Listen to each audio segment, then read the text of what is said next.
Bonsoir et bienvenue à ce premier numéro des Contes du lundi.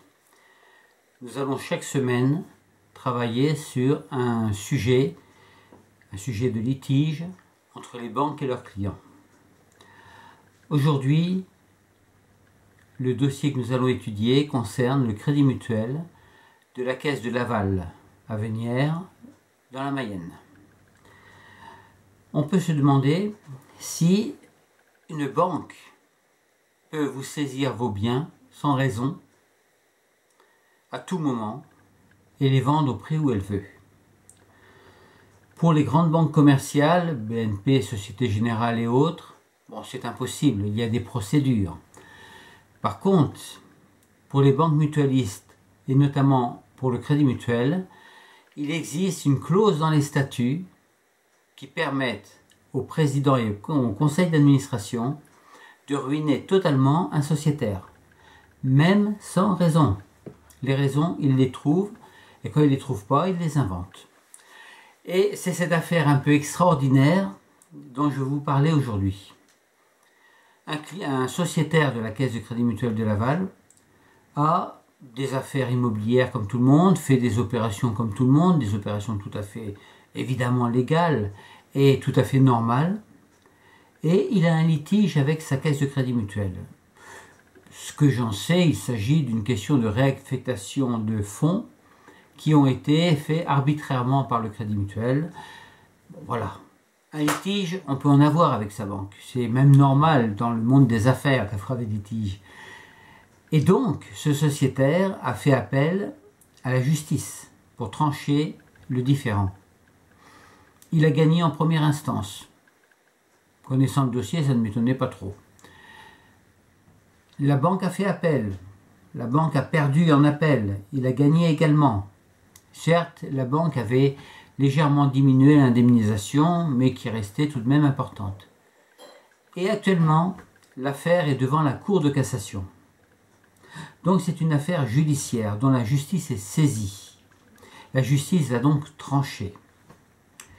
Seulement, le Crédit Mutuel a essayé de trouver une parade, parce que le Crédit Mutuel, ça n'engage que moi ce que je vais dire, mais dans cette affaire, il est sûr de perdre. Et le président a repris les statuts. Et dans les statuts, il y a une clause qui permet d'éliminer, c'est-à-dire d'exclure un sociétaire pour des raisons même fallacieuses. Ils ont mis en avant que ce client, ce sociétaire, était en déconfiture notoire. Le connaissant bien, ce n'est absolument pas le cas. Absolument pas. Que deuxièmement, ce sociétaire avait obligé la Caisse de Crédit Mutuel de porter plainte contre lui. La réalité, c'est exactement le contraire. C'est le comportement fautif du Crédit Mutuel qui a obligé ce client, pour pouvoir protéger ses droits, qui a obligé ce client à porter plainte contre le Crédit Mutuel. Bien entendu, il a gagné en instance, en appel, et pour moi, il va gagner en cassation. Donc, c'est trois motifs qui ont été invoqués pour l'exclure, qui sont faux. Et ils en ont mis un quatrième. Alors, le quatrième, c'est nous remettons en cause, c'est le comportement du sociétaire qui est contraire aux intérêts du Crédit Mutuel.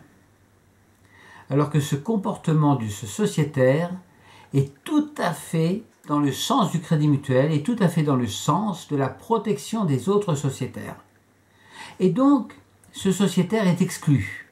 Il ne fait plus partie du sociétariat pour des raisons arbitraires. Et ce président de Caisse de Crédit Mutuel lui rappelle l'article 11 qui dit que tout sociétaire exclu doit rembourser tout ce qu'il doit. C'est très vague. Hein. Ce qu'il doit, c'est quoi? C'est ses crédits, c'est les crédits qui sont en litige, c'est un certain nombre, c'est ses affaires habituelles qu'il doit rembourser. Alors il n'y a pas d'échéance du terme, il n'y a plus d'échéance du terme maintenant, il n'y a plus rien. Il doit de l'argent, il rembourse l'argent. C'est absolument, je dirais, contraire à tout. Contraire à tous les règlements, toutes les lois et tout ça.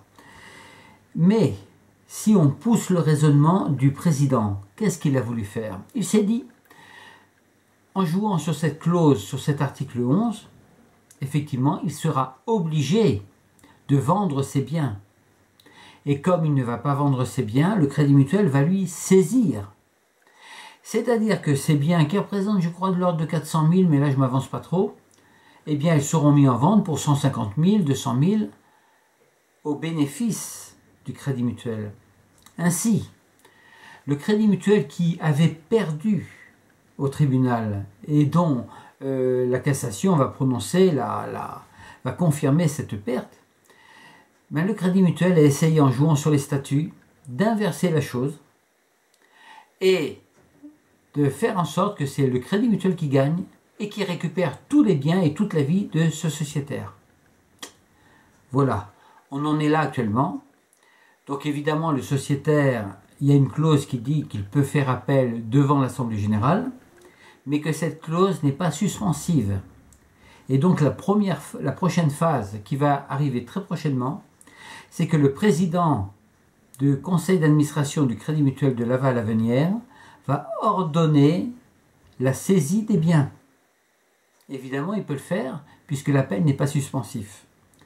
Et c'est comme ça que, par sa simple volonté, un président d'une banque mutualiste, qui pour les gens est plutôt censé mieux protéger le client, eh bien ce président peut récupérer instantanément tous les biens de la personne. Voilà. C'était l'histoire d'aujourd'hui. Alors je peux simplement, à titre personnel, mettre en garde ce président que, évidemment, le client ne va pas se laisser faire. Évidemment, il a un avocat. Évidemment, cette affaire va faire beaucoup de bruit. Et je m'adresse à ce président en lui disant, en lui recommandant qu'il serait peut-être bien avisé de revenir sur sa décision.